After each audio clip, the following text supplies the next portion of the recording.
नमस्कार. 2026 मधली सरकारी नोकरीची सगळ्यात मोठी संधी आपल्या दारात आहे. चला तर मग या भरतीबद्दल सगळं काही अगदी सोप्या भाषेत समजून घेऊया. सुरुवात करूया सर्वात महत्त्वाच्या आकड्याने. सार्वजनिक आरोग्य विभागात तब्बल 6,236 जागा रिक्त आहेत. हो, तब्बल 6,236. खरं तर ही एक प्रचंड मोठी भरती आहे. जे उमेदवार एक स्थिर आणि प्रतिष्ठित सरकारी नोकरी शोधत आहेत त्यांच्यासाठी ही एक सुवर्ण संधीच म्हणावी लागेल. ओके, तर आपण या संधीबद्दल काय काय जाणून घेणार आहोत? सगळ्यात आधी, ही संधी एवढी मोठी का आहे? मग महत्त्वाचे तपशील, पदं आणि पगार, परीक्षेची पद्धत, यशाची रणनीती आणि शेवटी आता आपली वेळ कशी आहे यावर बोलूया. तर सर्वात आधी या भरतीचं महत्त्व आणि ही एक एवढी मोठी घटना का आहे हेच समजून घेऊया. आता वळूया काही अत्यंत महत्त्वाच्या तपशिलांकडे. कोणत्या तारखा लक्षात ठेवायच्या आहेत ते बघूया. बघा, अधिकृत जाहिरात मे 2026 मध्ये येण्याची शक्यता आहे आणि परीक्षा ऑगस्ट 2026 मध्ये होऊ शकते. याचा अर्थ काय? तर आपल्याकडे तयारीसाठी अगदी पुरेसा वेळ आहे. चला, आता येतोय सगळ्यात इंटरेस्टिंग पार्ट. म्हणजे ह्यात पदं कोणती आहेत आणि पगार किती मिळू शकतो? या भरतीमध्ये गट क आणि ड मधली अनेक पदं आहेत.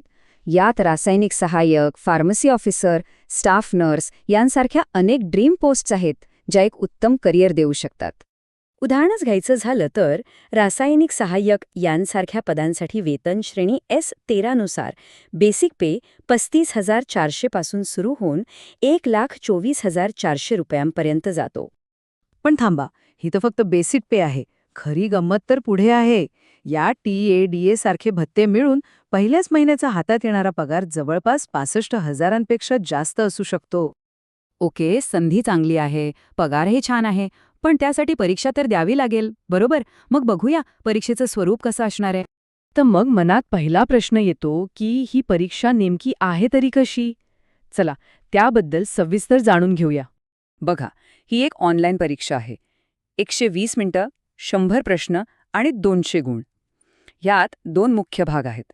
एक नॉन टेक्निकल, ज्यात मराठी, इंग्रजी, सामान्य ज्ञान आणि बुद्धिमत्तेवर 20 प्रश्न असतील. आणि दुसरा, सगळ्यात महत्त्वाचा, टेक्निकल, ज्यात तुमच्या विषयावर 80 प्रश्न असतील. आणि इथेच सगळा खेळ आहे. नीट बघा, 80% वेटेज. म्हणजे 200 पैकी तब्बल 160 गुण हे फक्त आणि फक्त आपल्या टेक्निकल विषयाच्या ज्ञानावर अवलंबून आहेत. आणि सगळ्यात चांगली बातमी, ऐका, यात कोणतीही निगेटिव्ह मार्किंग नाहीये. म्हणजे बिनधास्त सगळे 100 प्रश्न आत्मविश्वासाने सोडवता येतील. परीक्षेचा पॅटर्न तर कळला, पण नुसता पॅटर्न कळून भागत नाही. खरी गरज असते एका परफेक्ट स्ट्रॅटेजीची, जी आपल्याला यशापर्यंत पोहोचवेल. तरी यशाचा फॉर्म्युला अगदी सोपा आहे. फक्त 4 स्टेप्स फॉलो करायच्या आहेत. अभ्यासक्रमाचं विश्लेषण करा, जुन्या प्रश्नपत्रिका सोडवा, योग्य संदर्भ पुस्तकं वापरा आणि सगळ्यात महत्त्वाचं, आपल्या टेक्निकल विषयांवर पूर्ण लक्ष केंद्रित करा. आता अभ्यासासाठी काय वापरायचं हा मोठा प्रश्न असतो. तर बघा, जास्त काही नाही. आपली पदवीची पुस्तकं आणि जुन्या प्रश्नपत्रिका हेच आपले सर्वात मोठे हत्यार आहेत. तर मग आता संधीबद्दल माहिती आहे, परीक्षेचा पॅटर्न माहिती आहे, स्ट्रॅटेजी पण माहिती आहे.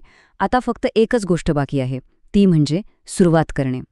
एक गोष्ट लक्षात ठेवा, जाहिरातीची वाट बघत बसणं ही सर्वात मोठी चूक ठरू शकते.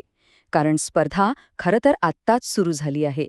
त्यामुळे तयारी आजपासून किंबहुना आत्तापासून सुरू करा आणि आपलं स्वप्न पूर्ण करा. आणि शेवटी एक महत्त्वाचा प्रश्न, हा संपूर्ण रोडमॅप समोर असताना या 6,236 पदांपैकी एक पद आपलं करण्यासाठी आज, आत्ता आपण पहिलं पाऊल कोणतं उचलणार आहात?